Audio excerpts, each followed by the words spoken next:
Hello everyone. After few days break, I am back with a new topic, that is hydatidiform mole. It is also shortly called H mole. You know it as one of the causes of bleeding per vagina in early pregnancy. The other causes are abortion and ectopic pregnancy. And also when pregnancy is associated with the uterine fibroid or cervical polyp. Right? So H mole is one of the causes of bleeding per vagina in early pregnancy. H mole is also known as vesicular mole and gestational trophoblastic disease. So these two are the synonyms of the H mole. By definition, it is an abnormal pregnancy where the chorionic villi are transformed into a mass of translucent vesicles resembling small hydatid cysts. So here the chorionic villi are converted into the vesicles, into the cyst. They fill the entire uterine cavity. The evidence of the pregnancy is lost. The fetus, you can say the fertilized ovum, amniotic sac, all these vanish.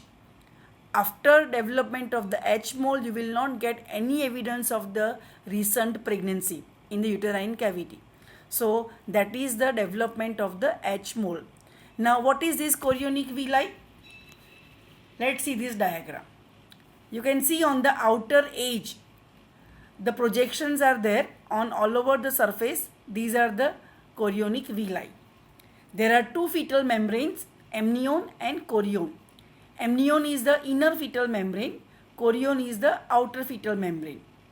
Amnion helps in the formation of the amniotic sac, chorion helps in development of the placenta, right? So what happens on the outer surface of the chorion, these chorionic villi develop, and chorionic villi towards the upper segment of the uterus grow further, and they penetrate the uterine wall of the upper segment for development of the placenta, right? So this chorionic villi helps in formation of the placenta.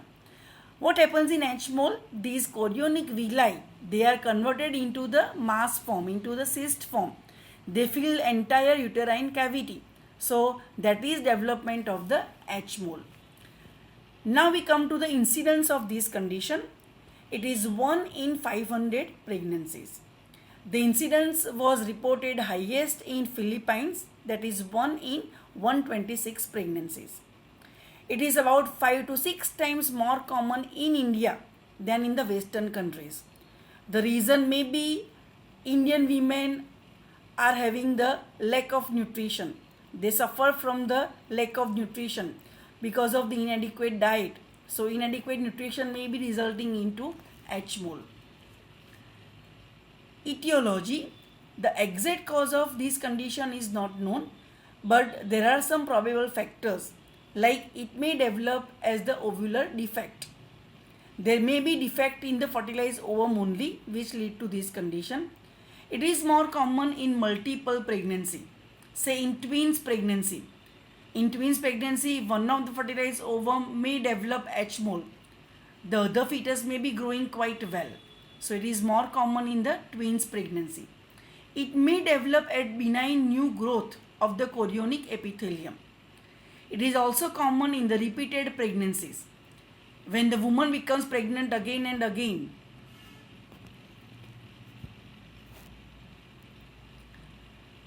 such woman, before she recovers from the previous pregnancy, again becomes pregnant when she is not taking nutritious food sufficiently. So in such women, these conditions are likely to occur. It is also more common with the disturbed maternal immune mechanism. When the mother's immunity is at fault, it is somewhat defective. At that time also, this condition is likely to occur. Now we come to the clinical features. Usually H mole develops in first 8 weeks of the pregnancy. At that time, the fertilized ovum is entirely covered with the chorionic villi. The placenta has not yet formed. You know very well that placenta forms by the end of 3rd month, by the end of 12 weeks of the pregnancy. So before placenta develops, this condition will be seen. The highest occurrence is seen in the teenage pregnancies and in the women above the age of 35 to 45 years of age. So in this lower and higher age group, you will find higher incidence of this condition. Now we come to the symptoms in clinical features. History of amenorrhea for 8 to 12 weeks. The woman will have amenorrhea for 8 to 12 weeks. I just told you that it develops in after 8 weeks of the pregnancy. So woman will come with the duration of the amenorrhea 8 to 12 weeks. Why it is history of? Because now pregnancy is the past. After development of the H mole, pregnancy cannot continue. So you should write history of amenorrhea. Now we come to the discharge. It is recurrent blood-stained brownish or watery discharge, or there may be frank hemorrhage per vagina. The woman may have pain in the lower abdomen. The causes of the pain are uterus is quite distended because it is filled with the vesicles, filled with the cyst. So the uterus is distended, and the distended uterus causes pain in the lower abdomen. Sometimes there may be perforation of the uterus. So this perforation also causes pain in the lower abdomen. And sometimes the vesicles have started to come out per vagina. Its expulsion has started. So this expulsion also causes pain in the lower abdomen. So these are the causes of pain in the lower abdomen. There may be expulsion of grape-like vesicles per vagina. The woman may tell you, પર vagina ગઠ્ઠા બહાર નીકળે છે, grape જેવું માસ બહાર નીકળે છે. સો expulsion may have started, and the woman will have constitutional symptoms. These constitutional symptoms are due to the shock or due to, you can say, the blood loss. The woman can have feverish feeling, uneasy feeling, sometimes vomiting may develop, may get edema legs or edema feet. So these constitutional symptoms are present along with the H mole. Now we come to the signs.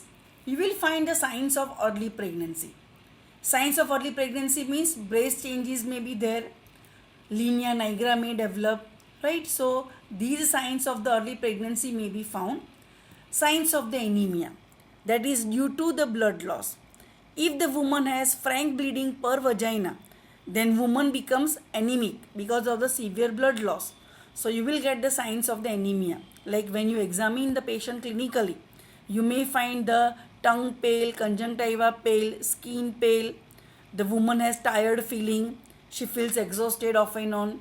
So these are all the signs of the anemia. So that you will find. Then signs of thyrotoxicosis. These may be present. Sometimes the woman may also get signs of the toxemia, because toxemia may start earlier in H mole.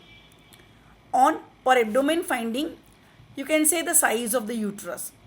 Here the uterus is filled with the vesicles. So the fundal height may be at higher level than duration of the amenorrhea, right? Because the uterus is enlarged. Usually you can palpate the uterus only after 3 months of the pregnancy. Before 3 months, uterus is not palpable per abdomen. But here, because the uterus is filled with the vesicles, even before 12 weeks, you can palpate the uterus per abdomen, right? Then consistency of the uterus.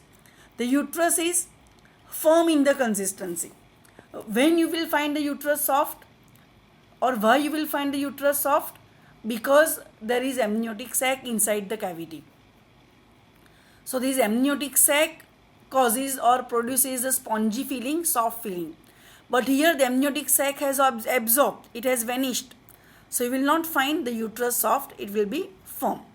Now as it is early pregnancy, you will not palpate the fetal parts. Also fetal movements are not seen because it is early pregnancy, and FHS is not audible.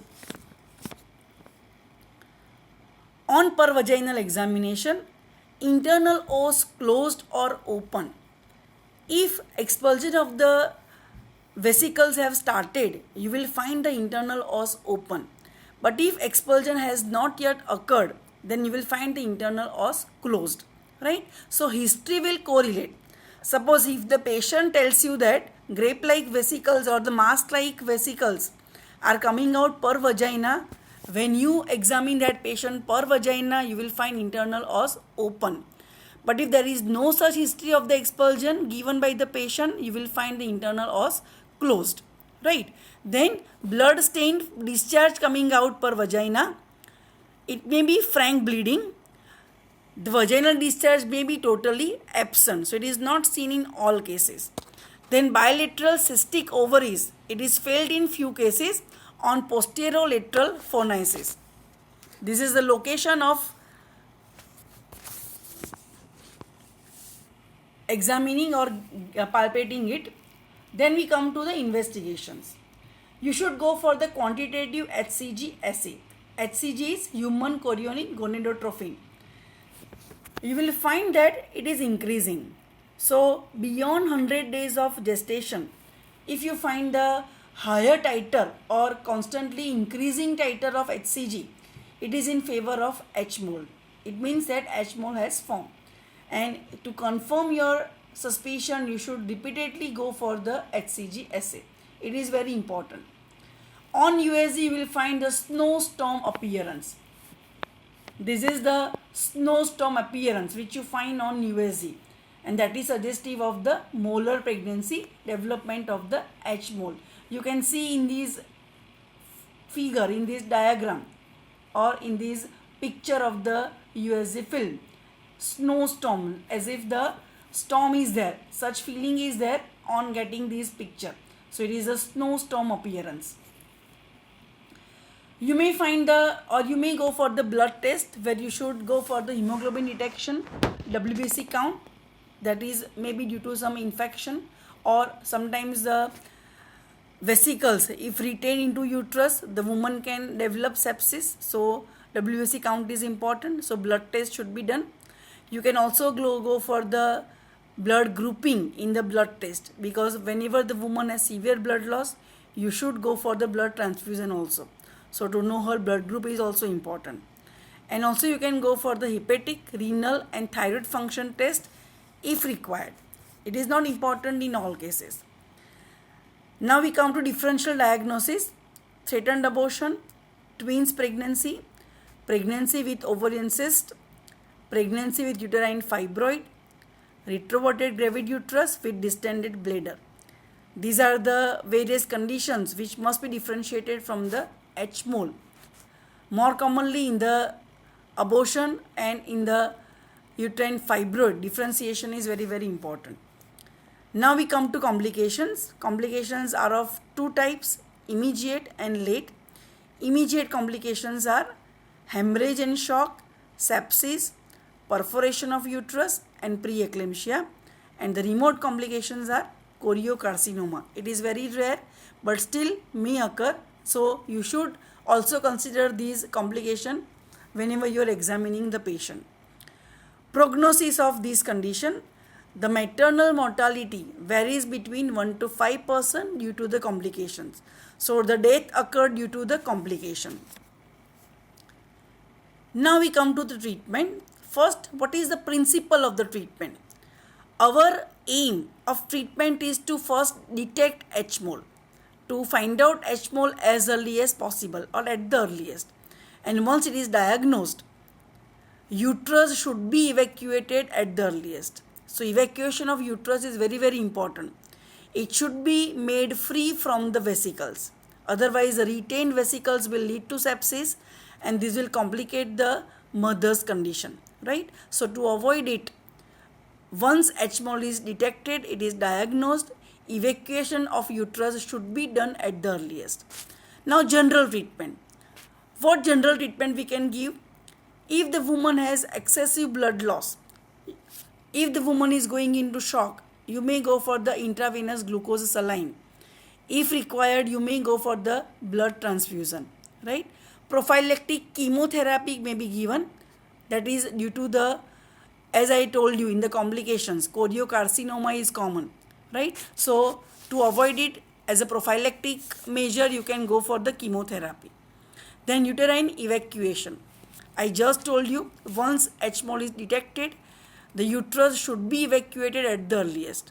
That is done by DNC, right? We have in homeopathy very good medicines, or I would say it is mentioned that the drugs like Sabina, Cantheris, Calcarea carb, Silesia, they help in the expulsion of the moles.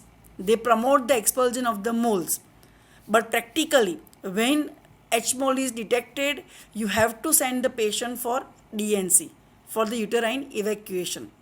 We are not using these drugs clinically for the expulsion of the moles, or it is not advisable, right? Because by giving these drugs always shortly uterus becomes evacuated, we cannot say it with surety, right? It may take time, and we cannot allow the patient to be with the H mole for a long time. We have to make the uterus evacuated at the earliest. So we don't go for homeopathic drugs. You can say the scope of homeopathic drugs in this condition is not very good. We have to send the patient for DNC.